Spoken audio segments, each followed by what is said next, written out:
Welcome to the Multek booth here at Electronica. Delighted to be joined by Joan Vrtis, who's the Chief Technology Officer. Welcome, Joan. Thank you, Trevor.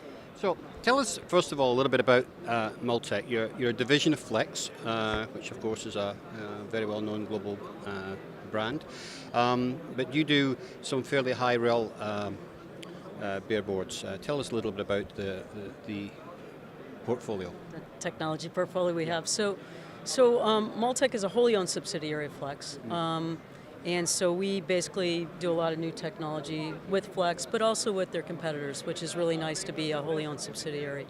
But from a technology standpoint, we can do anywhere from a printed circuit board that's a 46-layer rigid board, 18 by 24, very large, down to a single layer Flex. We're in China. So we're in the Zhuhai, China area. We have a very big footprint there, about 20 million square feet of printed circuits we do there on a yearly basis. We also have a facility in Northfield, Minnesota in the United States, and that does single double-sided Flex, roughly about 20 million square feet, miles and miles of that. And then also I have a technology center in the heart of Silicon Valley where we do a lot of new technology development, which is very interesting for us. So are you mixing up you're doing some of the Flex rigid boards and some of the things that are going into our phones and things like that these days? We do Flex, rigid Flex, print electronics, and multi-layer boards. So a lot of challenges all the way around. Yeah, I bet you are. So, I mean, obviously everybody's working just now with 3G and 4G, but of course the thing that's coming down the pipe is 5G. What kind of challenges is that going to bring? So 5G, actually we started working on 5G a while ago with our customer base because our customers are really solid as far as what their roadmap needs to be. And so the material selections, when you start looking at the antennas, signal integrity, just even the roughness of the copper can have an effect on the signal integrity itself. You don't want the latency, you always want to get the signal. We're going to be seeing a lot of streaming.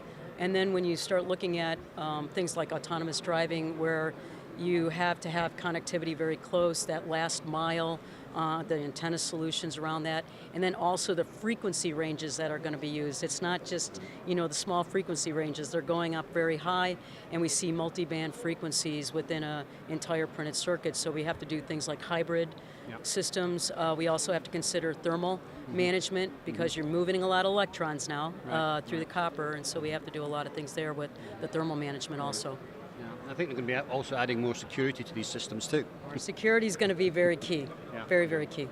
Okay. Another topic or another area that's presenting a number of challenges to manufacturers at the moment is of course the LED business. There's a lot of thermal excursions there, a lot of issues around that.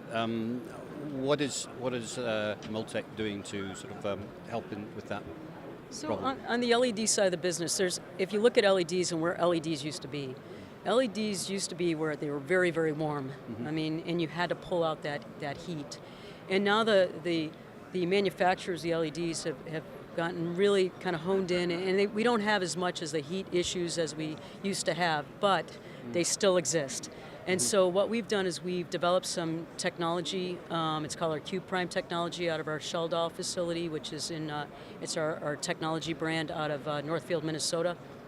And that's used in overhead lighting, it's used in automotive lighting, and it allows for a very thin, flexible way to have the attach, but also spread the heat, where it's not a very clunky system, and it allows for a very nice spreading thermal properties, so you don't see the issues that you normally would see with a basic heat slug type of system that's commonly used. So is that helping to extend the life cycle of the solid-state electronics? Because we know the lamp's going to last, but is the solid-state electronics lasting longer? It helps quite a bit with the electronics because it allows things to run cooler. It's that heat that's really some of the challenges that we see, and managing that is core to making sure this has longevity. So. Well, John, I know we could talk about this all day. There's a lot of issues out there that we both have a common interest in, but thank you for joining us. Thank you very much. This has been fun.